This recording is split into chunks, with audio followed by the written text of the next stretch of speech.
All right, the Chicago Bulls are playing like a team that they may want to make sure they can create some separation for that ninth seed here in the first half of the game, man. What's going on? Welcome to another halftime hangout here at Chicago Bulls Central. The Chicago Bulls right now have a 10-point lead over the Minnesota Timberwolves in a game in Minnesota.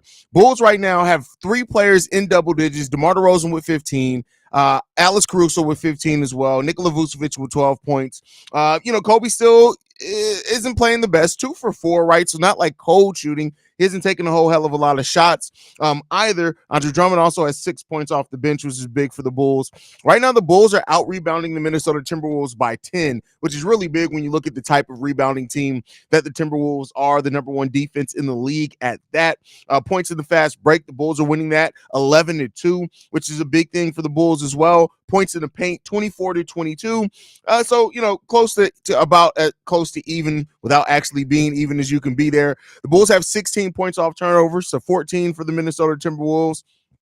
So right now, the Bulls are kind of taking care of business, man. They're playing extremely well, shooting the ball 67% from the field and 64% from three. The thing that the Bulls are, right? Like, they're probably not going to keep shooting at that percentage at all. It'd be ridiculous to expect them to maintain that shooting percentage in the second half of this game. But what the Bulls have done is they laid out a nice groundwork and a path for them to get a victory against the Minnesota Timberwolves. They just have to stay the course, keep playing well enough defensively, keep rebounding the ball extremely well. 10 turnovers by the Chicago Bulls is a little bit concerning, but considering, it's not, they're still winning the points off turnover battle. So, that's something there. The Timberwolves only have 6 points off turnovers, and the Timberwolves are shooting the ball effectively themselves, 53% from the field, only 38% from 3-point range.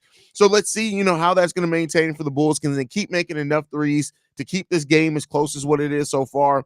The Bulls, hey, you two stop it. Leo and Loki, stop. Because if you two get in a fight, I'm beating both of y'all. Chill. Y'all both going in the cage if you can't get along. Sit your asses down. Sit, Loki. Stop being a bully. Lost my train of thought. These dogs, I don't know what's up with these dogs today, man. They've been fighting all day today. They act like they ain't been living together forever. They just been fighting all day today. I'm about to send one of their asses on somewhere. Leave his old ass alone, low key. Leave him alone. Stop. That's elder abuse.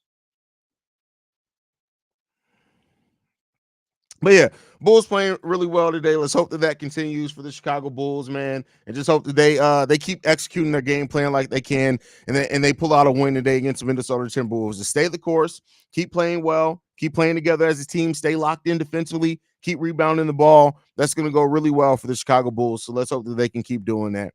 Let's see how everybody's feeling about it today. We got Anthony in the building. Says the Chicago Bulls are playing a great job. They're doing really good right now. Doing really good right now.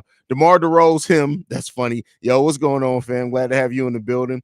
DJ Reese B says, when we play like this, we the best in the league. I wouldn't say all that. Nah, that's pushing it a little there, DJ.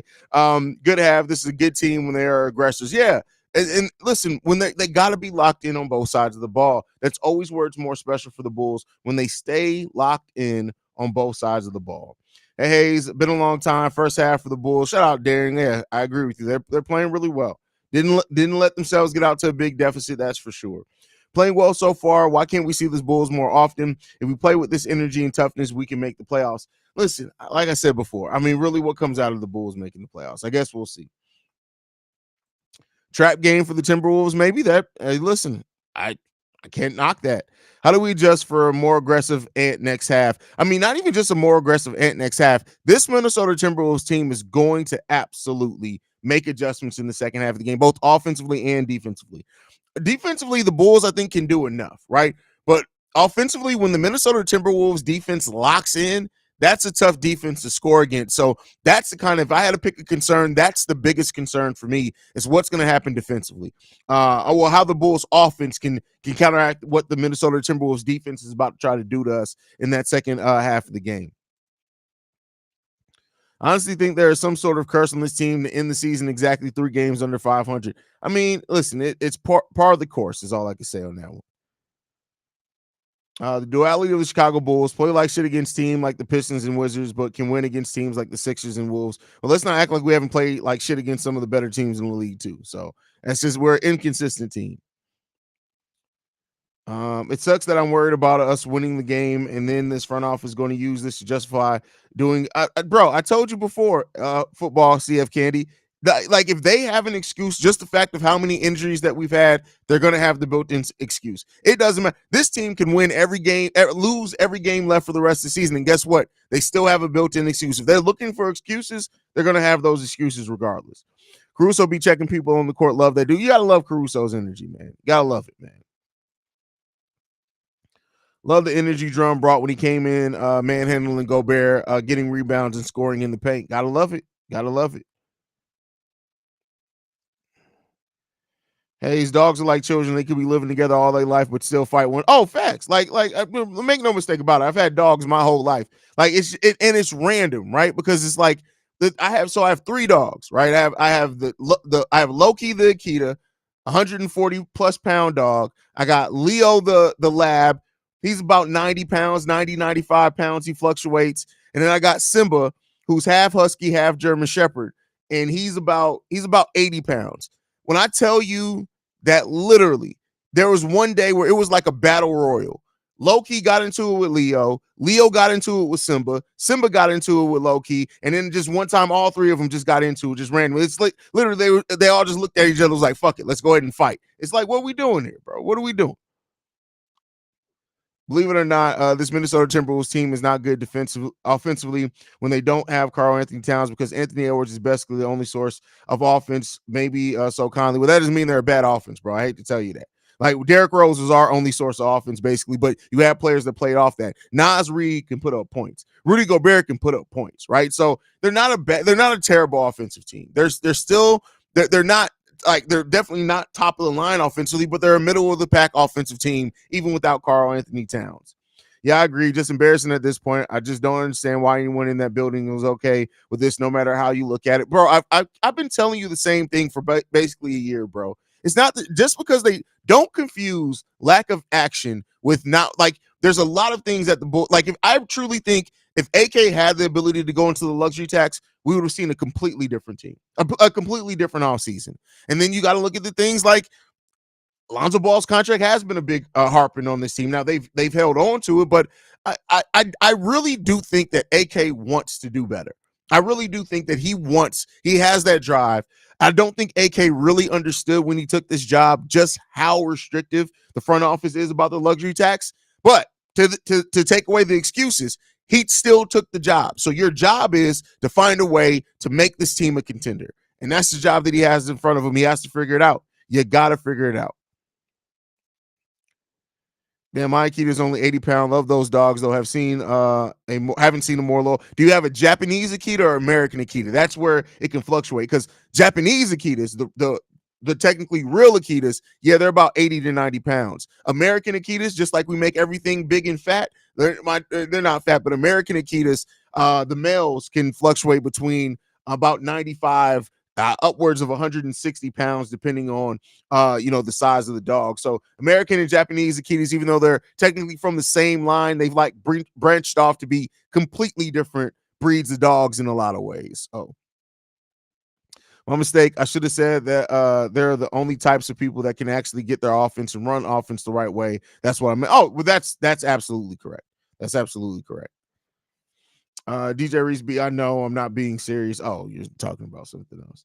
The Bulls had a 133 offensive rating in the first half against the Timberwolves, the league's best defense. That's just hilarious. Side note, I think the reason why we're inconsistent is we struggle with pace. Well, I mean, I've talked about it before on several episodes at this point. It's not just the Bulls try to be in 2 different timelines. They have 2 different ways of playing that fit each like kind of players differently. You have players like Kobe and Io that can really thrive either way, right? But even that, Kobe, Io, Drum, Julian Phillips, Dalen Terry, right? These are players that thrive in faster paced offense, not running gun, but faster paced offense. You have players like DeMar DeRozan, Nikola Vucevic, they kind of struggle in that. Torrey Craig can find his way in a fast paced offense. He can be effective kind of in either, but he kind of more slow down half court offense. He's better in as well. So we just have 2 different ways of playing different as parts on this roster, and until they kind of make it all make more sense and kind of fit more seamlessly together,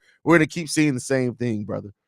I think what it is that people don't understand how restricted AK actually is. You have an owner that doesn't want to go into the luxury tax unless it's for a sure thing, so he's basically stuck. Well, here's the thing, and that's why I said it's still not an excuse for him, because you can still be a good team without going into the luxury tax, but you have to be smart. One of the things that have hurt this team is that they look at the draft picks they missed on, right?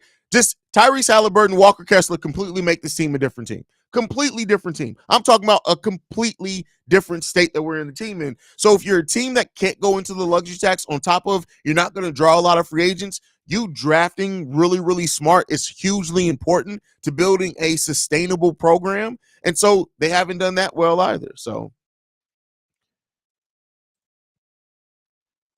when we play slower paced teams who have a very strong record, the second we play a team that can play quick with our aging slow players, regardless of how good the team is, we get cooked.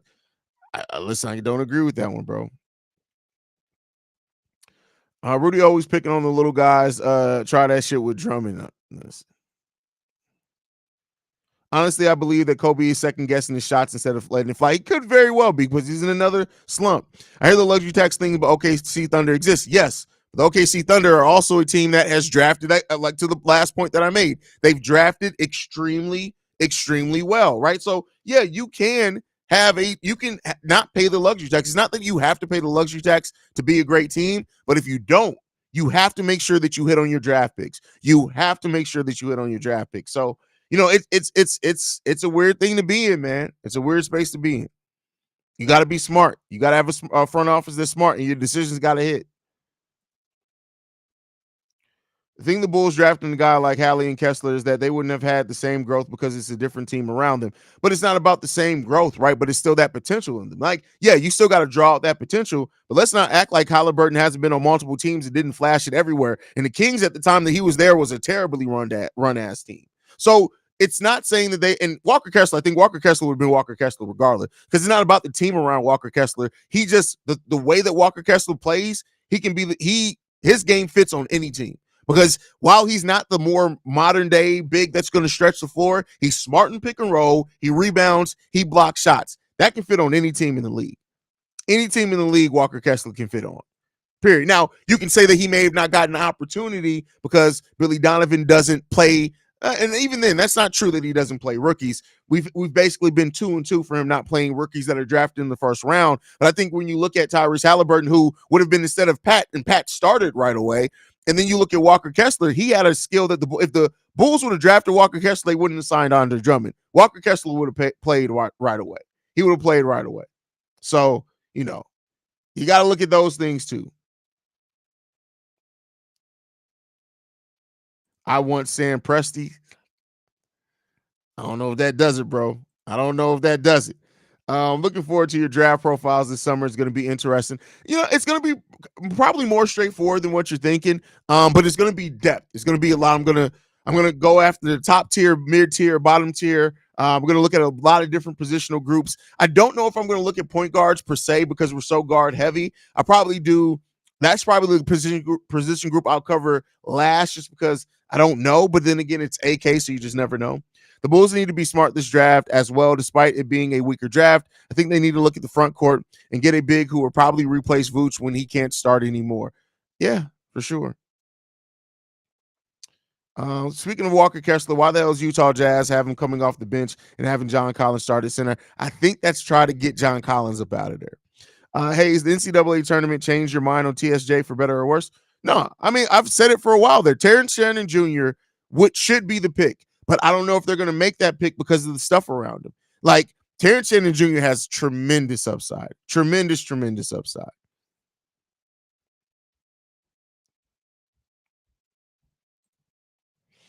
How long do you think it'll take for Peter Patterson to make us good, consistent shooting team instead of just always streaky? I mean, that's still like there's no guarantee in that. Chicago Bulls need a draft for need. I think that would be the most smartest way of drafting due to the fact that we can't attract free agents. Definitely can agree with you on that one. But all right, guys, I'll be back post-game show. Love you guys. Go Bulls. See red. Let's hold on. Let's hope we can hold on and get this dub, y'all.